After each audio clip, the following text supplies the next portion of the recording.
The United States and Mexico are in a presidential election year with their shared border as center stage. The approaching one-year anniversary of a fire at a temporary migrant detention facility in Ciudad Juárez, the worst one on record at a government-run migration agency, is a reminder of the deadly consequences of immigration politics. Despite the shocking death toll, questions remain over what really happened. U.S. efforts to deter migration puts pressure on Mexico to detain more people.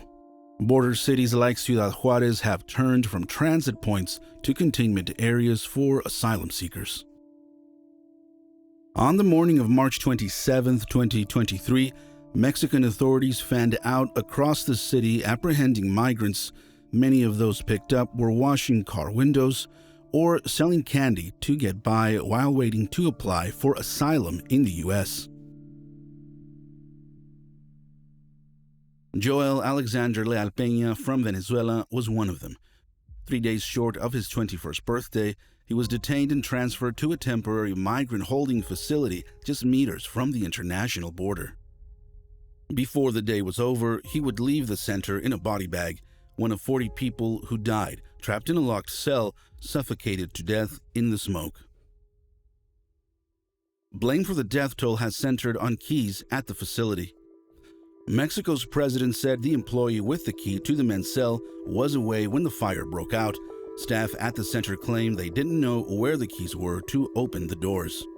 Se produce un incendio, pero sobre todo hay intoxicación, porque la puerta estaba cerrada, porque quien tenía la llave no estaba. Lighthouse reports worked with La Verdad in Ciudad Juárez and Texas El Paso Matters to interview survivors, first responders, and officials in both countries and examine 16 hours of CCTV footage, thousands of pages of documents, as well as previously unheard audio. This investigation revealed for the first time what staff were doing in the critical minutes as Joel Alexander and 39 others were dying.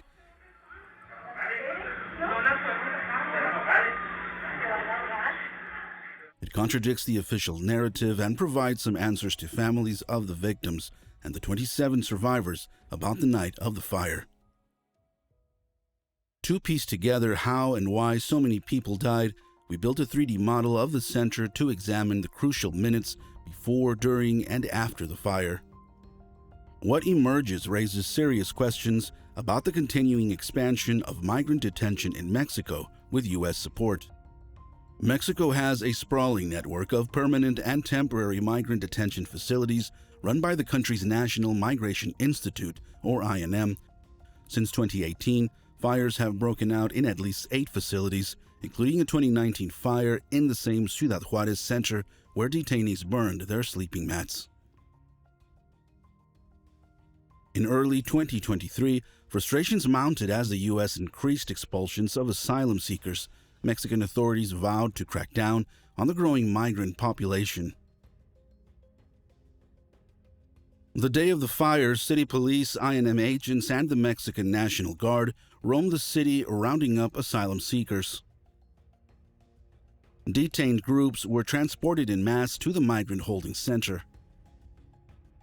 Y el día de mi detención no me dicen nada, no me leen ningún artículo, no hay ningún tipo de respuesta por el cual fue detenido, no me dicen nada, solamente ingresa, me quitan todas mis pertenencias, mi teléfono, mi cartera, mi cédula de identidad venezolana, me quitan todo y me tienen ahí un buen rato y me revisan nuevamente y ahí sí ya entro ya a la estancia. As more people arrived, conditions within the men's cell, according to survivors, rapidly deteriorated with not enough food or water. We analyzed footage from 15 fixed cameras in key areas of the building: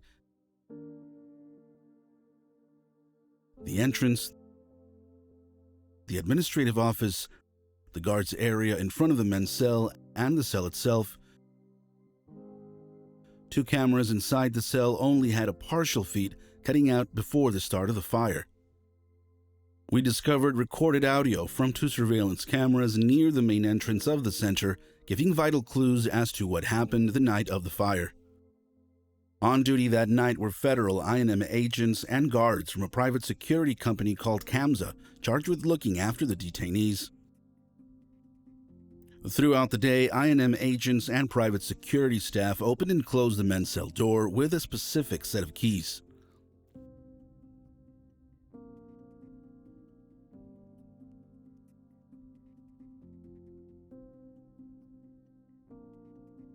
Next to the cell, staff used a separate set of keys on a wooden door and metal gate that exits to a parking lot.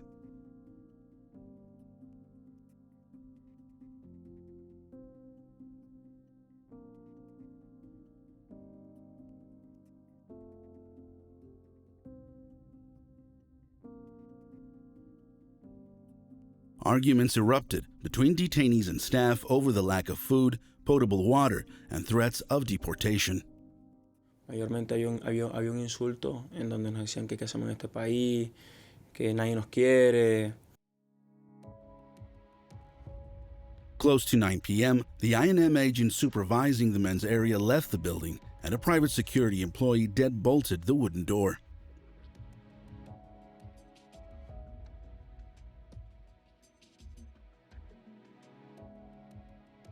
Then she handed the keys to an I&M colleague in the administrative office.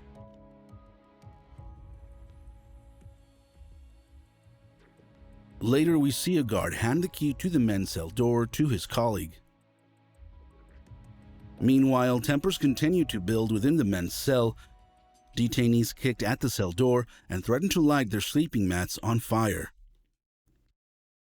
Recuerdo que un migrante grita que si no les iban a dejar salir, iban a incendiar.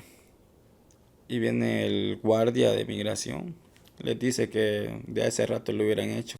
Cuando veo que comienzan a poner las colchonetas, me comencé a poner nervioso, me entró un miedo de que qué iba a pasar, ¿no? At 9:28 p.m., we see the key for the men's cell door for the last time, hanging from the pocket of a private security employee.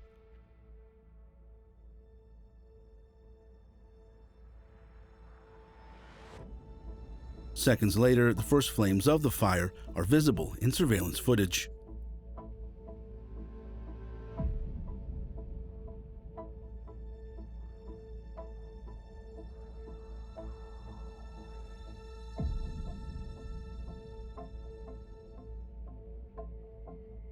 Cuando veo de que encienden la colchoneta, que pues eso fue muy rápido, ¿no? Las colchonetas fueron encendiendo más rápido, le iban tirando más. Los de migración no hicieron nada, pues vi que solo salieron.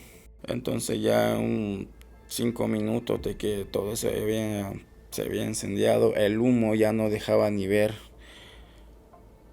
Cuando yo quise como refugiarme al baño, no pude ni entrar porque ahí estaban todos los que estaban ahí, inmigrantes. The vinyl sleeping mats ignited at the front of the cell, and the toxic smoke quickly filled the room. As the smoke engulfed the cell, guards were slow to react. No one opened the cell door or the exterior door to let the smoke out. As the fire burned, dozens of men rushed to the adjoining bathrooms, the furthest point from the burning mats. Many of the fire extinguishers in the center were either missing or didn't work. 2 minutes after the fire started, an I&M officer left to search for an extinguisher. A sign designated the nearest location just 10 meters away, but there was no canister present. One extinguisher is seen there, but the officer passes it by.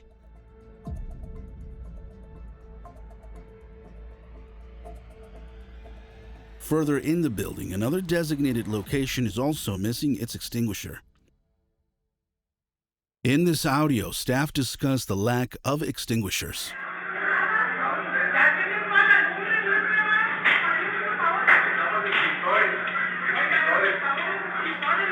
Porque ya tenían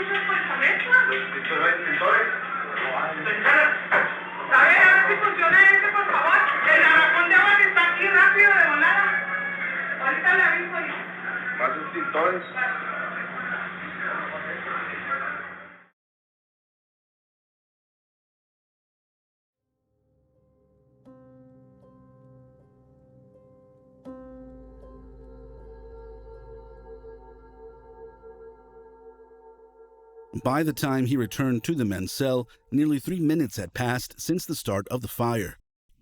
If there had been an extinguisher at the nearest designated location, it could have been retrieved in less than 16 seconds.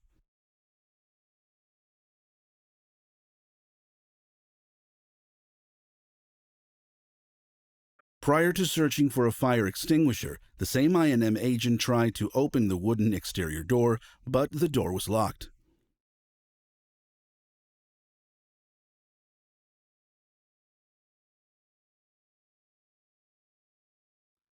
The key to this door was left in the administrative office by a guard earlier in the evening.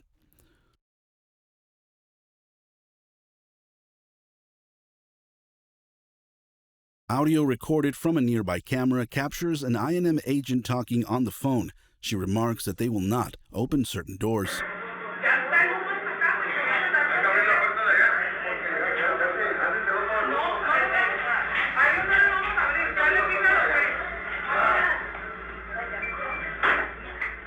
After the I&M agent in charge said that they will not open certain doors, a decision was made to release 15 women detained in another cell.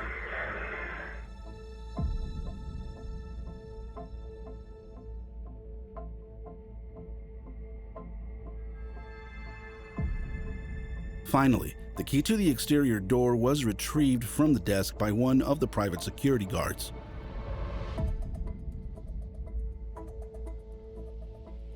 During the next 15 minutes, the keys were handed over to a private security supervisor, an I&M supervisor, then 2 National Guard agents, and then back into the hands of staff, but none of them unlocked the wooden exterior door. Yo sí, angustiado, gritaba ayuda, pedía ayuda que abrieran o que hicieran algo, ¿no? Porque recuerdo los de migración en ningún momento hicieron por querer abrir la puerta. Los dejaron encerrados. Blocked exits turned the men's cell into a death trap. 13 minutes after the fire started, firefighters began to arrive at the center and found the exterior door locked. 13 minutes later, CCTV footage showed outlines of their flashlights as they advanced through the darkness. The keys never left the premises, yet firefighters were forced to break the door's closure. It took firefighters 9 additional minutes to extract the first victim. Firefighters also discovered 2 of the cell's 3 exits had been permanently sealed, one covered completely with a new wall. A live stream from a local journalist showed firefighters removing the door to the sealed entrance by its hinges.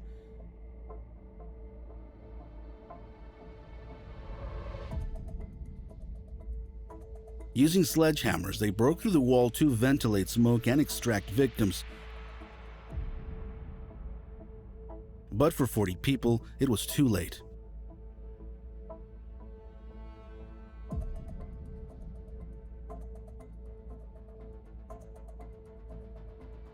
Blocked exits and locked doors doomed the 67 people abandoned in the cell, while staff had access to the keys that could have freed them.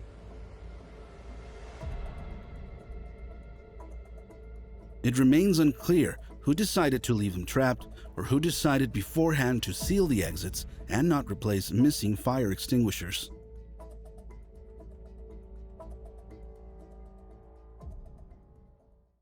Me siento algo molesto para decírtelo. No me siento tan tranquilo por lo que pasó. Porque en gusto va habiendo seguridad de migración y no los puedo ayudar, va. Porque estando allí ellos sí no los pudieron abrir la puerta para poder rescatarnos. Mejor si vieron que uno se quemara ahí, bueno. Si ellos hubieran abierto la puerta, pues no hubiera pasado nada. Survivors suffering from lung damage, amputations, and other chronic health conditions have yet to receive justice. Families of the deceased buried their loved ones without adequate explanation about how they died. 11 people have been criminally charged for the tragedy, but no trial date has been set. 3 days after the fire, Joel Alexander's friends gathered outside the burned-out facility to commemorate his 21st birthday. His odyssey to find work in the U.S. and support his family cost him his life.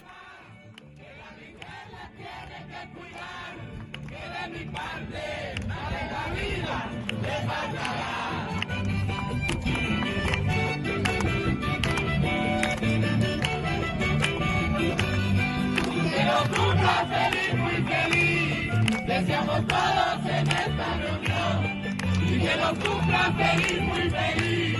Deseamos todos en esta reunión tus amistades llegamos.